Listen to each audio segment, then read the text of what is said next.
Welcome, everyone. Council is convened for a couple of work sessions this morning, August 13th, 2025. We'll start with Public Benefit Rating System work session with Peter Van Norwick. Please come forward. Highly anticipated.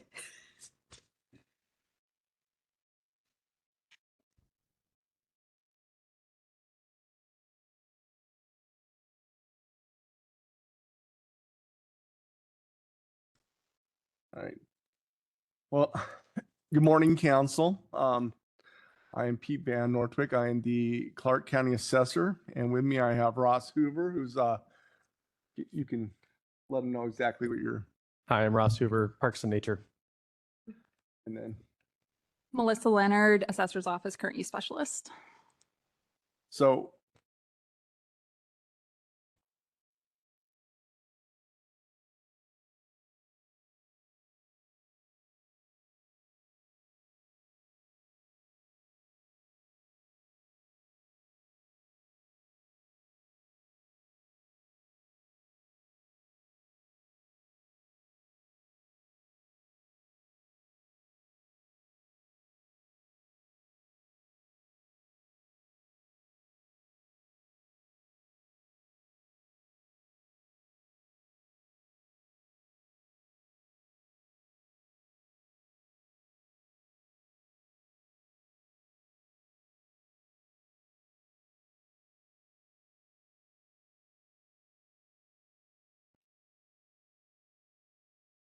Maybe, no, that's not.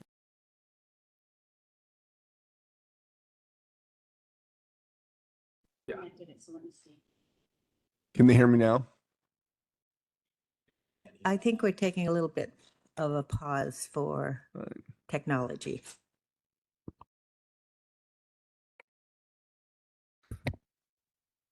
If the button's red, can they hear me?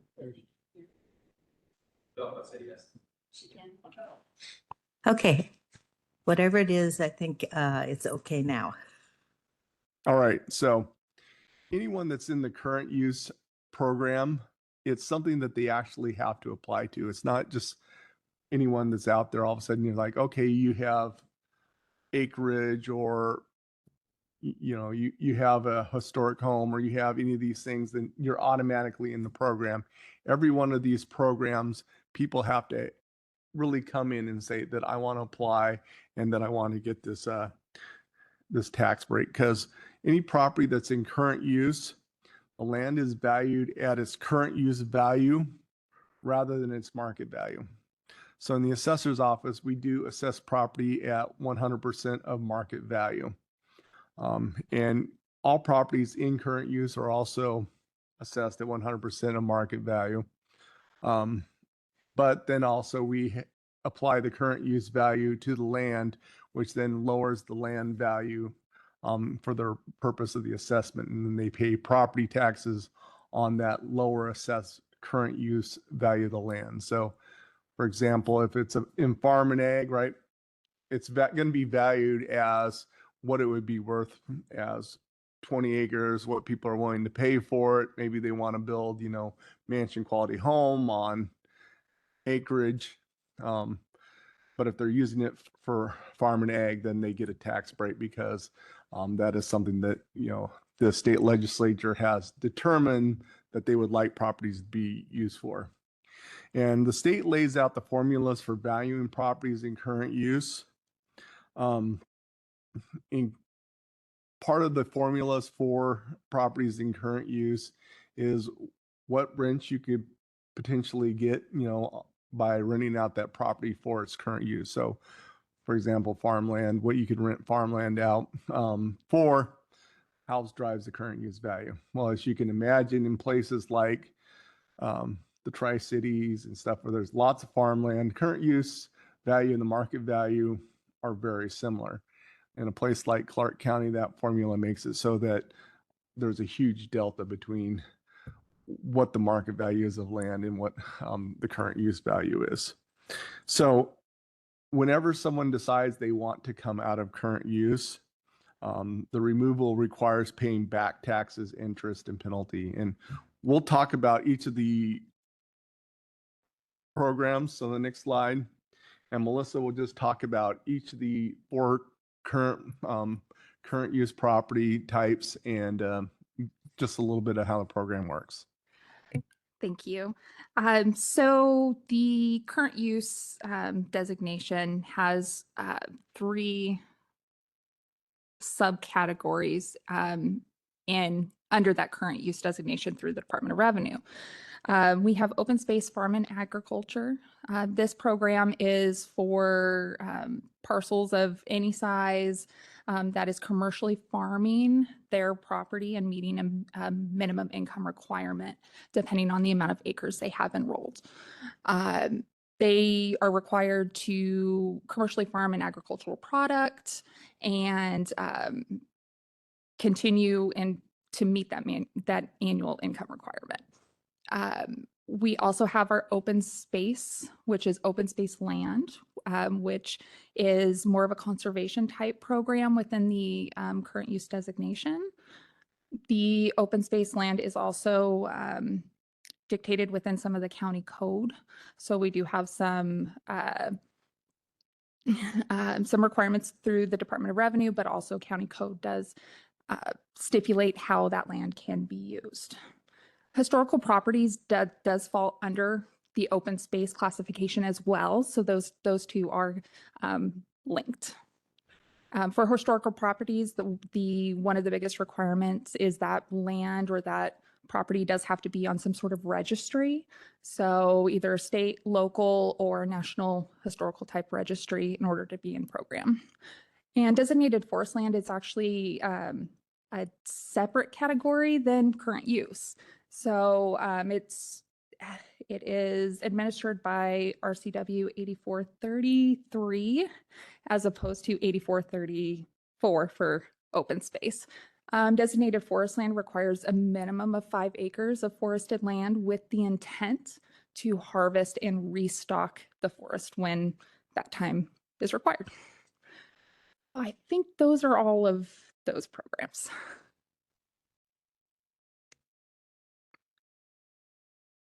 So I guess back one slide. So it's important to note that the farm and agriculture and designated forest land, those are state programs. Those are all laid out by the state legislature. And anything we do in a public benefit rating system has no impact on anyone that's currently in farm and ag or anyone that's in designated forest land. So we're only talking about those properties that are in open space or those that are historical properties. So those are the tree farmers, and the farmers are removed really from this discussion. So next slide now. Okay. Now in current use problems, there are. Can I just ask Sure. a quick question there? So someone's backyard, 1 acre, 5 acres, what does that categorize as? Open space? Well, currently, and we'll get into that a little bit Okay. later, you have to have at least 10 acres in the county to be Count in as open open space. Okay, Yeah. great. Thanks. Yeah. So in current use problems right now, one of the big issues that we have is the removal costs are very high for people that are in current use. And I talked a little bit about the state formula, but the state formula in Clark County causes a huge delta between the current use value and the market value. And as I said before, there's formulas based upon rent. Well, as you drive around Clark County, you can imagine that farmland, there's not a huge market for renting out farmland like you would have in a farming community such as the Tri-Cities, Benton, Franklin County, Yakima County, right? Where people are typically renting out farmland on a massive basis. And so you'll have their rents and their market value would be very similar. They'll be close together. That's not the situation in Clark County because we're not a huge demand for farmland.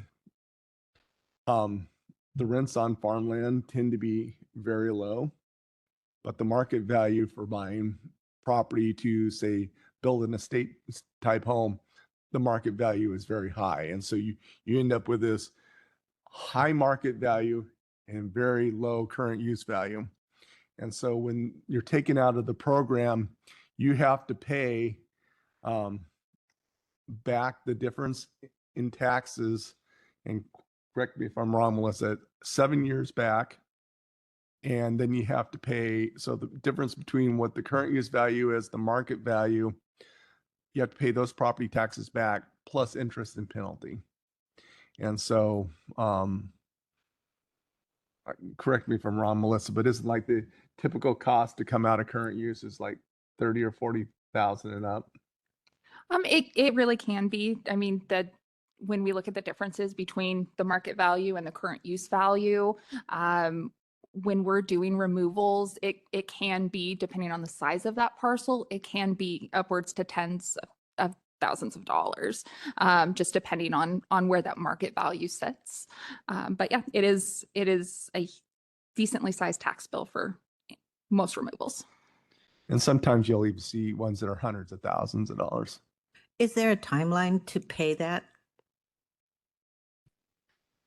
Go ahead. So after the removal, it falls under the legislation for the treasurer, which means they get 30 days.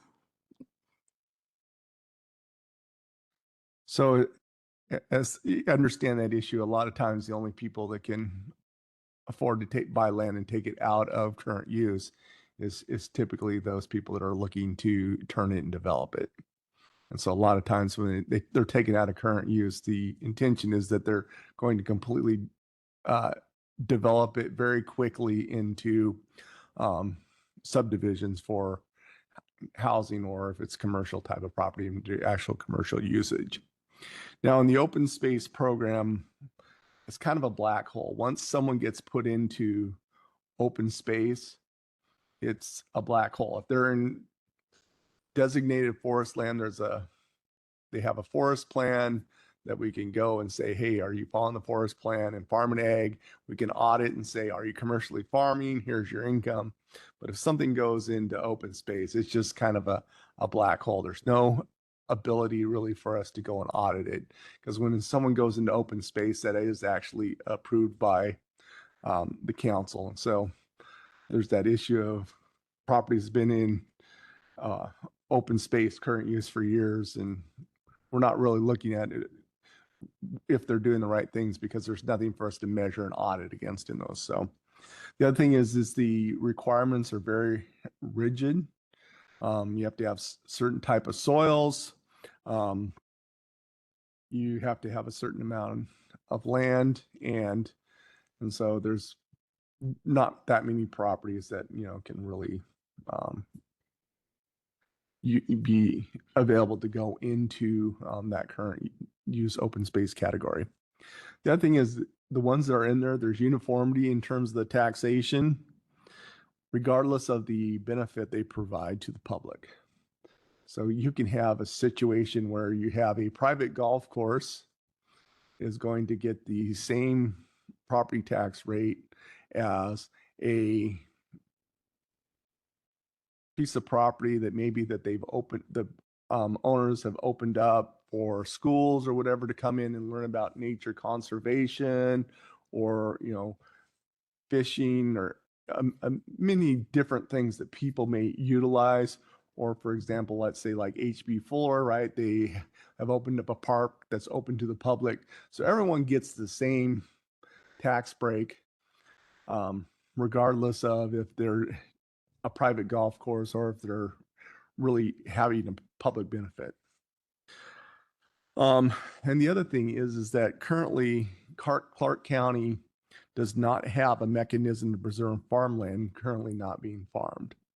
And as I'm sure most of you are aware, a lot of the farmers in Clark County are tending to get more senior in age, right? And they're getting there, and a lot of times people would like to quit farming, but we don't have a lot of children that are lining up to say, yeah, I want to take over that farm. And so once you finish commercially farming in the Farm and Ag, you have a choice, is either to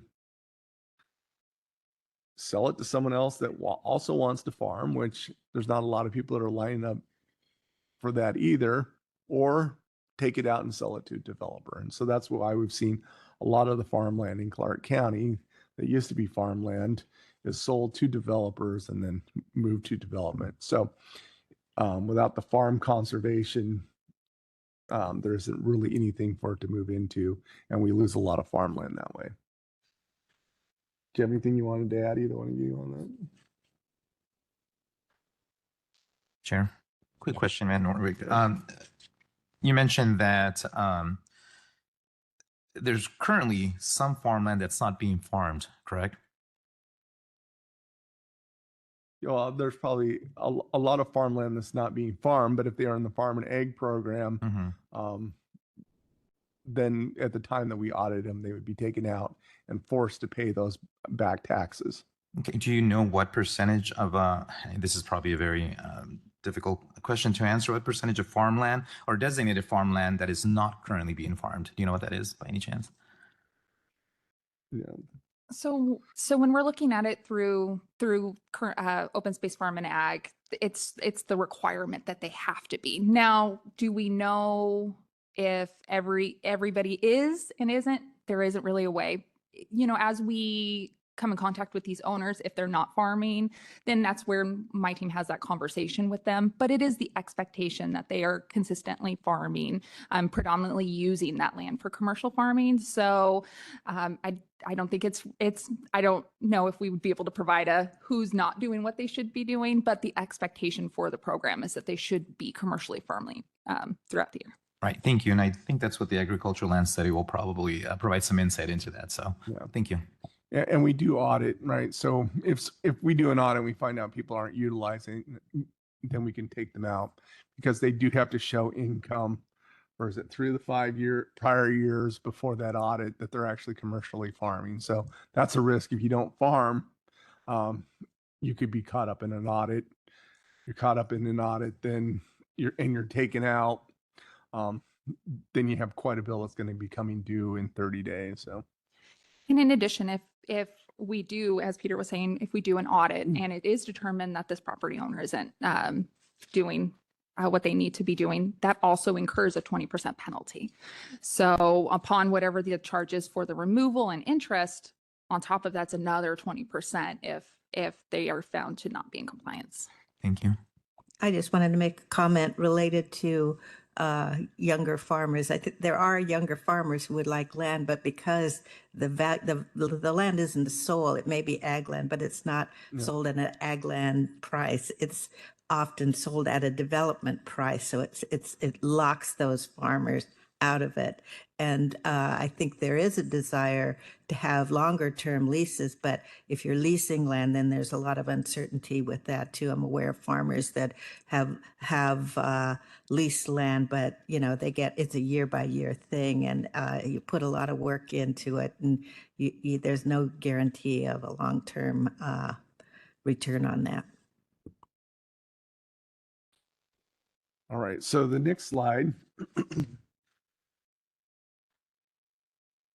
The public benefit rating system benefits.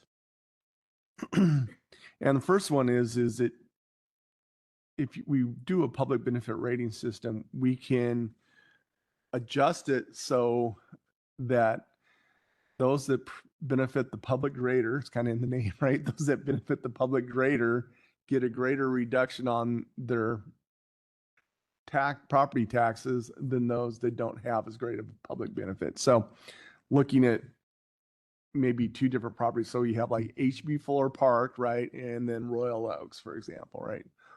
Both of them are in open space, but one is completely open to the public.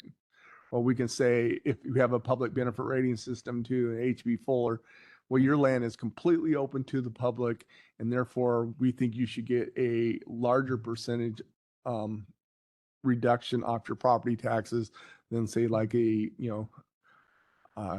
Royal Oaks, where you have a golf course, but it's only open to your members, right? So we can do that, and then we can even save even further if you just got 30 acres and you're just not allowing any access to the public at all, whether it's members or not, and it's even a less benefit to the public, then, you can even adjust it further. So it gives you more opportunities to do that. So the next is tools for parks and trails. So I'll let Ross address that. Yeah, thank you.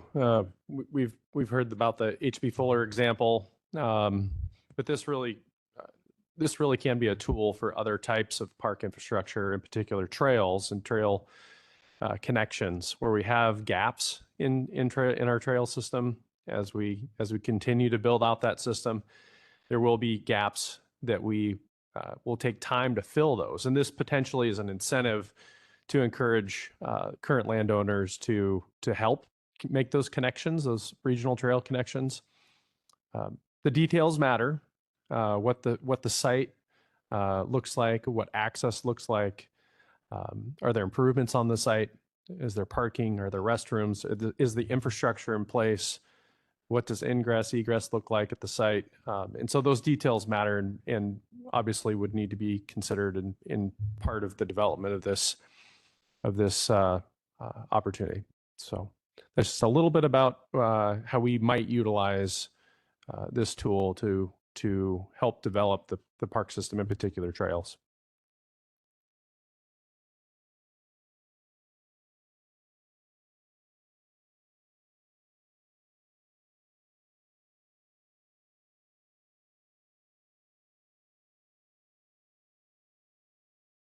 Properties that currently don't allow anyone on it, and say, hey, if you allow classes to come in and maybe learn about frogs or, something else that's on their property, we could say, okay, you could get an extra tax break on your property by allowing these different types of things. So it just kind of gives us the flexibility.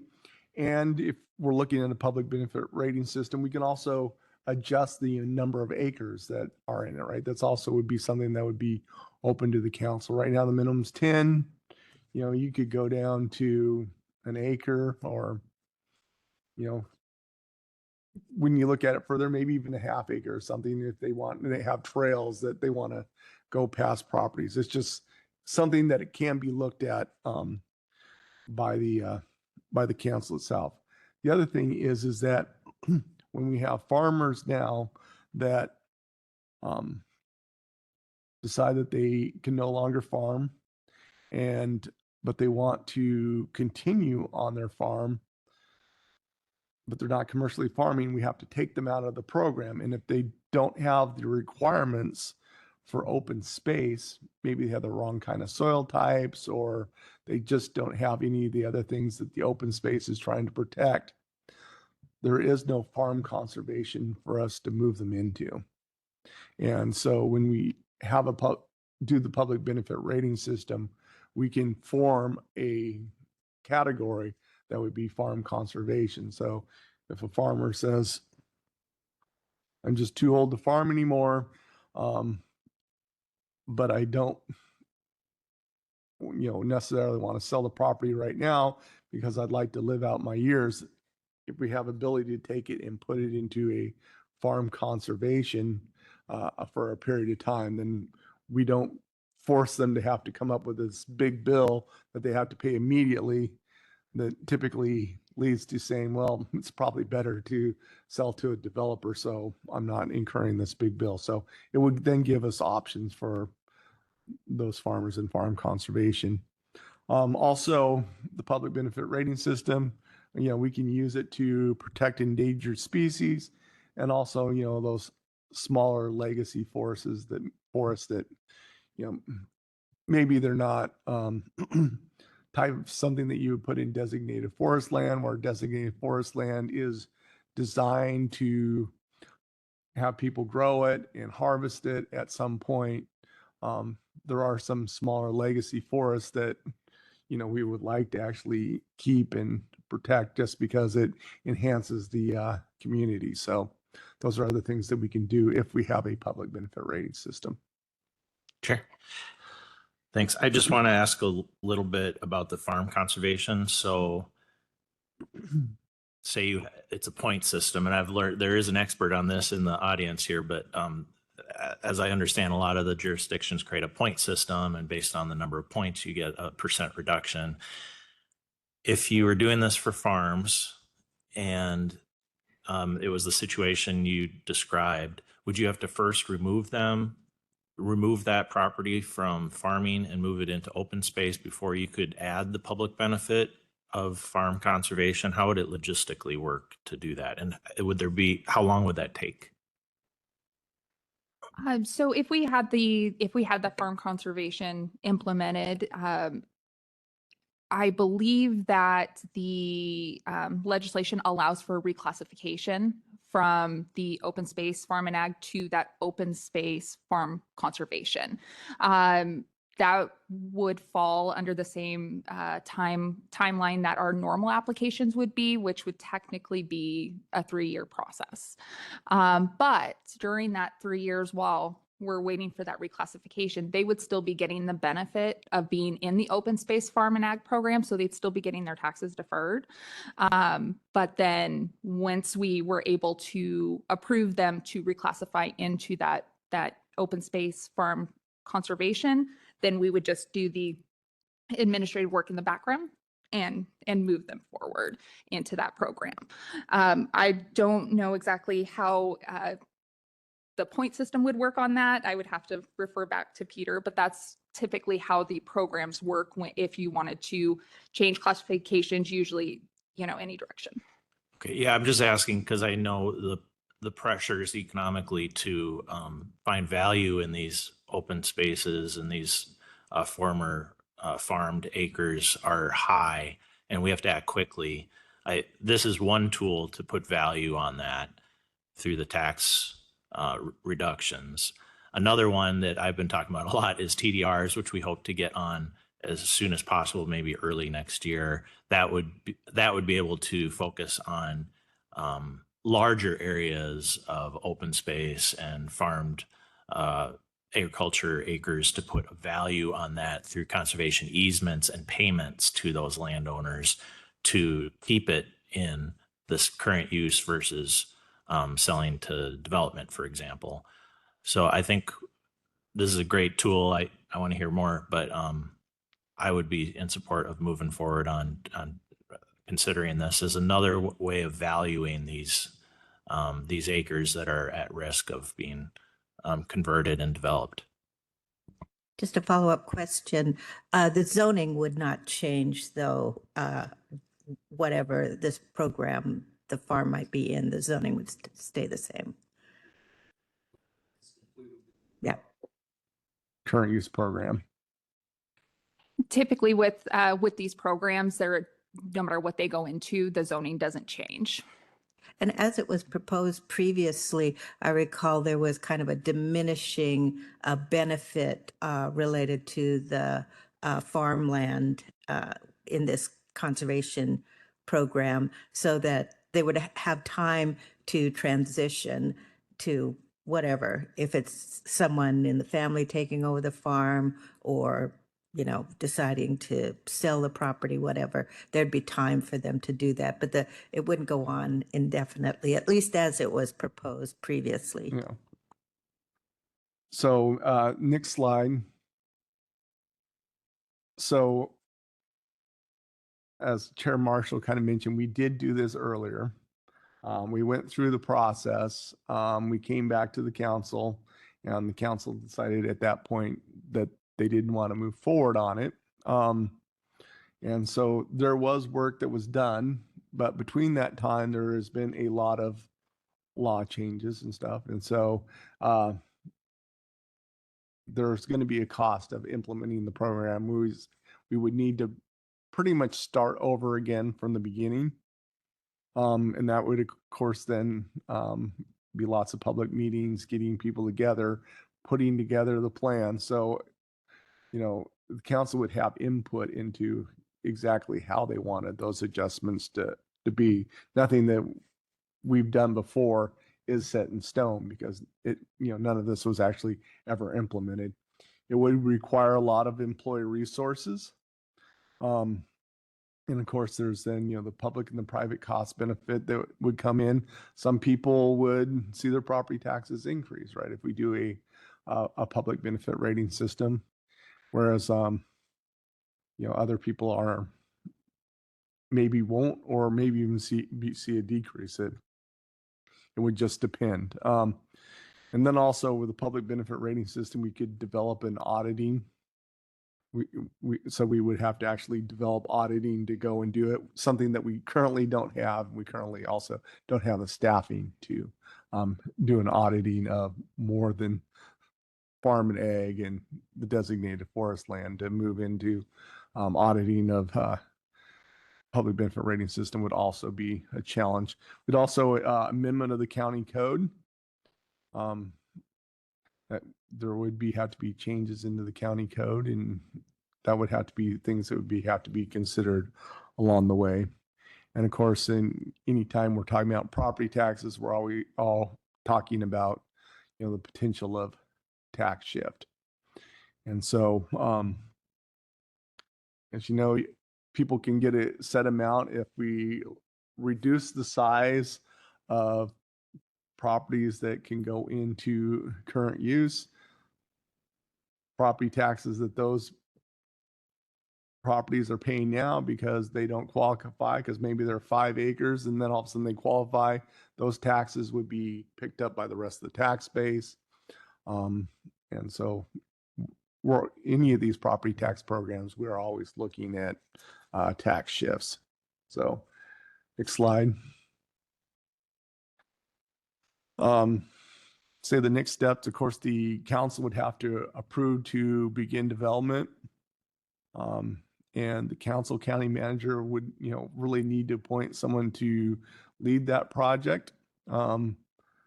I did it before, but I don't have the staffing that, the county's continued to grow since then. And we really would need someone from, to take on and leading that project, and not necessarily the assessor's office this time like it was last time. And then of course, cross-functional teams would need to be formed. So is there any questions anyone has? How much? You mentioned cost of implementation / employee resources. Have you done an analysis of what that would cost to potentially implement this program? We have not, but I can tell you that the last time we went through it, it was obviously hundreds of employee hours that went into it. I mean, we were meeting with the Historical Society, right? We're meeting with the conservation districts. We're meeting with farm bureaus. I mean, we were meeting with everyone.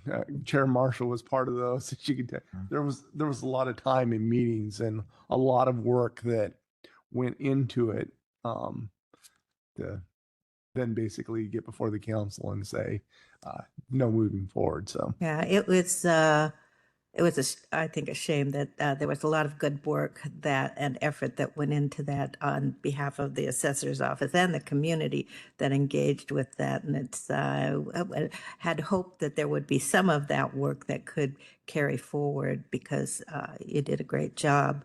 And it was a product of one council was supportive, makeup changed on the council, then next council didn't, and we may have a window now, but we'll see. Any other questions? Go ahead. Yeah. I think it's a good concept, and I am also worried about the tax shift. I've heard that other jurisdictions have tax benefits up to 90%. At least that's what I've heard. I would be concerned about that because, of course, it shifts to the rest of the landowners. If we went forward with this, I would want to create some kind of maximum tax benefit so that the burden isn't shifted too much to the other landowners. And then I wanted to go back to the 1 acre and 5 acre private parcels, because I think one of the other benefits that we're encouraging, besides connecting trails and such, would be to there's a public benefit to certain things that you do on your private property that would enhance the environment, water quality, wildlife species, things like that. And so just wanted to know how that works on those kind of acres, because I think that would be something that we would probably want to promote even down to 1 acre, because we want to promote those good practices on private acres. So just curious about that. I mean, that's obviously something that the group that's put together with the council's direction can look into doing and that implementing. I'll just say that, for example, you say 90% might be too much. I think they're all getting more than that now. So, but you know, you may have some of the, like an HB Fuller, right? That parkland where you want them to be at 90% because they do add all that public access. But that's really something for the team and the council to work out, and not necessarily, you know, me talking about it right here. Really. That's really for the team to figure out. And I can't remember what the percentage was we had come up with last time, but we did have a point system, and the more things you did, the more points you got, meant the more reduction you got in property taxes. Yeah, and Counselor, just a few thoughts, considerations for future conversation specific to that is, are the parcels, are they adjacent to a waterway? Are they adjacent to an existing park? Do they help increase access? Is there some kind of nexus between what's publicly off limits now and how this acre or 5 could benefit access to waterways or natural areas? So just a few thoughts on that. Okay. And it could apply to any type of private acres, just whatever is decided. Okay. Yes, and one thing to understand is the current use program the discount is only to the land. It's not to any of the improvements. So if you got, you know, 20 acres with a $2 million house on it, right? It's not like they're getting all 90% tax break off of their $2 million home. It's just on the land that it sits on. Okay, thanks. That's an important point. The other thought I had following up on your comments, Ross, is the connectivity.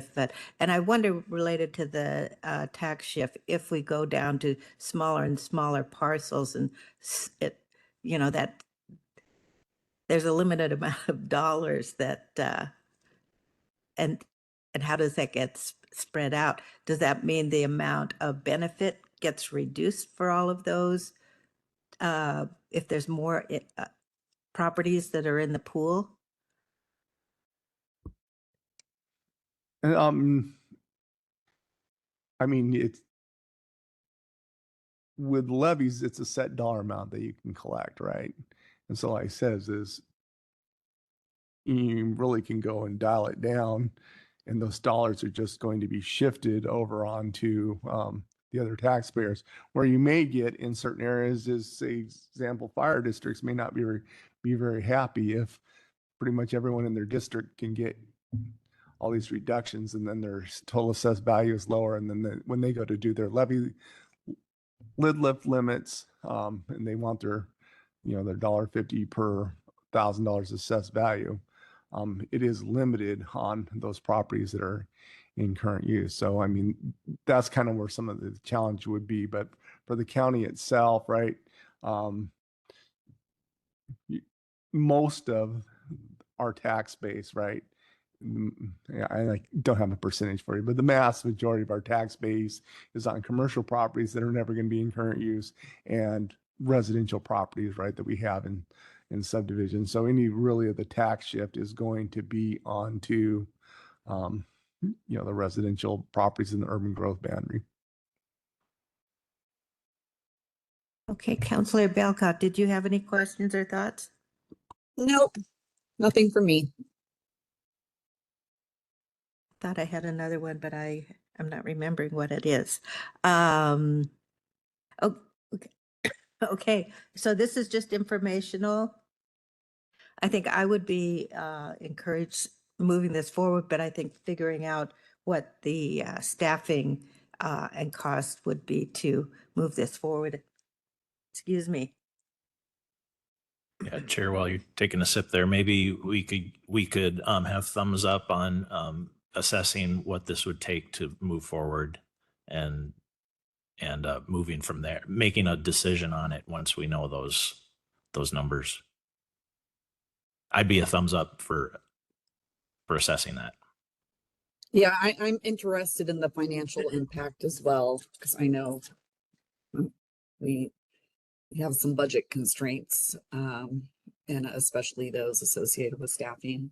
So yeah, I'd be interested to see what the cost would be as well. Okay, I think there's a desire to move forward and get more information related to the cost. And so I think that's the best we can do right now.